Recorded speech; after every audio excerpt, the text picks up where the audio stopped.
Greetings, Moogles! This is Mad Hatter Patrick, and welcome back to another episode of Parody Parallels, where I'll be talking about cartoon parody episodes based on pop culture mass media.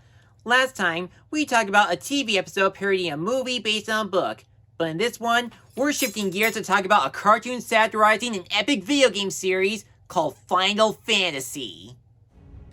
The Final Fantasy game serves as a role-playing anthology series featuring different settings, plotlines, and characters while still sharing the same gameplay mechanics and elements. The main premise centers on a group of heroes fighting against the forces of evil while exploring the characters' relationship and internal struggles. So it's sort of like a video game version of Dungeons & Dragons. While the games are known to be as complex as the Lord of the Rings series, it sold more than 200 million copies worldwide and became one of the greatest video games of all time. It was so popular it made role-playing a household name in the gaming industry, while Final Fantasy itself continued to grow larger with multiple remakes, films and TV shows, and of course, had the Final Fantasy characters appear in other Square Enix games like Kingdom Hearts. But there's one thing I have to address. I have never played any of the Final Fantasy games. I'm more of a Pokemon guy when it comes to RPGs, and the only personal connection I will ever have with Final Fantasy is in the Kingdom Hearts games. However, there is one cartoon episode that I can tell that the writers and animators are major fans of Final Fantasy. The console is the Amazing World of Gumball's 174th episode that aired on February 16, 2017. Yep, it's time to talk about another Gumball episode, and the fun gets crazier and crazier. Last time, I did a Holiday Gem episode about the show's Christmas episode despite taking place in January, and much like that episode, the console is one of my favorite Gumball episodes because it not only pays tribute on playing Final Fantasy, but it also makes fun of video games in general, like how they're programmed and what sort of reactions or habits do gamers get when playing them. There have been other episodes where Gumball has small gaming adventures and characters that look like video game characters, but this one in particular felt like the Blue Cat is taking part in a complete playthrough, and everything about it is awesome. So, it's time to accept this side quest and try to collect as many Final Fantasy references as possible. Let's play! The episode begins with Gumball's dad Richard giving his son a new gaming console called a Game Child, but Gumball pointing out that the console is nothing but a knockoff, while Richard explained that everything they have is a knockoff, like the Sobby TV and the Batman comic. And he got all of that from a mysterious van called the Awesome Store. Since he has nothing else better to do, Gumball decides to play the game anyway, Inverted Paradox, Enemy Within. This leads us to our first Final Fantasy reference, mimicking the game's fun. When Gumball selects his destination, he gets digitally transported into his bedroom. When he asks his brother Darwin about what is going on, he starts talking like an NPC where he forgot Gumball's name. Realizing that they're trapped inside a video game, he decides to give himself a nickname for this joke.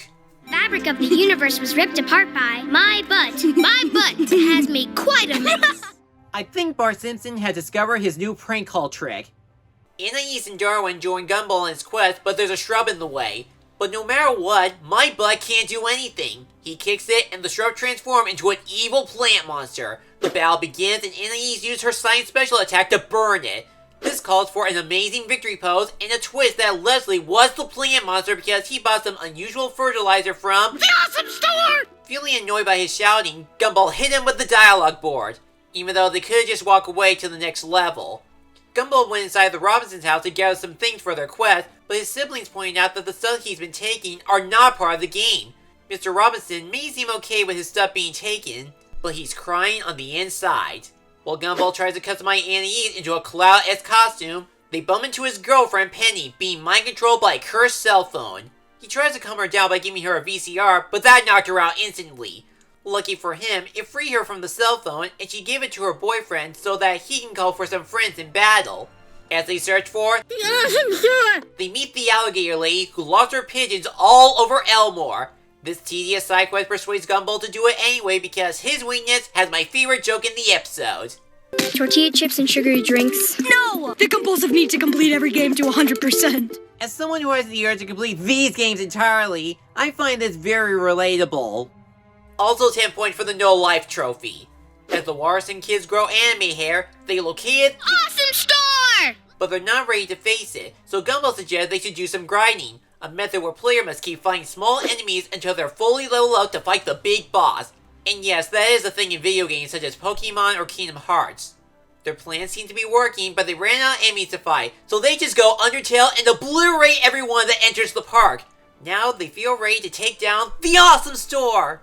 But Gumball forgot the #1 important game rule. Save your game regularly before facing the boss. When they encounter the owner, they hit him with all their might before explaining he's actually an ally to the team despite giving away those cursed objects to their friends. He tells them that the real enemy behind this video game is the game child itself, transforming it into a tentacle angelic entity. Okay, that design is incredible. Without the console, they can't fight it with their video game power-ups, and it already wiped them down to 1 health point left. Which means, if they die in the game, they'll die in real life, or worse, they have to start the game all over again.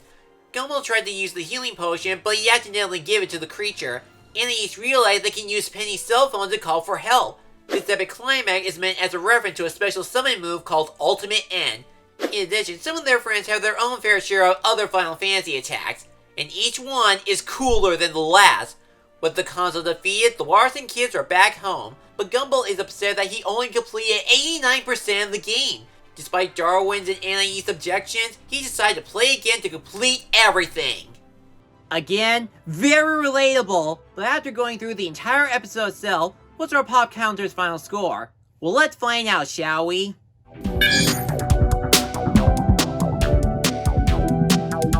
So after playing through Invert Paradox Enemy Within, we counted 15 Final Fantasy parodies throughout the gameplay. However, there are some other video game references such as the Game Boy and Pokemon. For non-video game references, there's Sony with the Sabi TV and Batman with the Batman comic. However, there is one Final Fantasy moment in the episode that took it to the next level. I'll give the gold controller to the entire cell phone summon. It has some cool attacks from each of the side characters. It makes you wish that Inverted Paradox was a real-life video game. The console episode is still one of the funniest Gumball episodes ever imagined. It knows how to satirize video games, the animation presents some awesome action scenes and gameplay nods, and embraces its love for Final Fantasy and every other video game. I highly recommend you go check this episode out. And this is not the first time Gumball and his friends take part in a video game, and it certainly won't be the last. And who knows, maybe the wonderfully weird world of Gumball will feature more gaming adventures just as epic as this one. It's never a boring day in Elmore, and the Warsons will take their journeys to the next level. Did you have fun with Gumball's console adventure? What are some of your favorite Final Fantasy parodies? Also, if you have a parody episode that you would like me to talk about, feel free to leave in the comments below for a future episode. And be sure to like, comment, subscribe me for a new review or other project. I'm Mad Hair Patrick. Now if you excuse me, I'm going to collect 200 pigeons.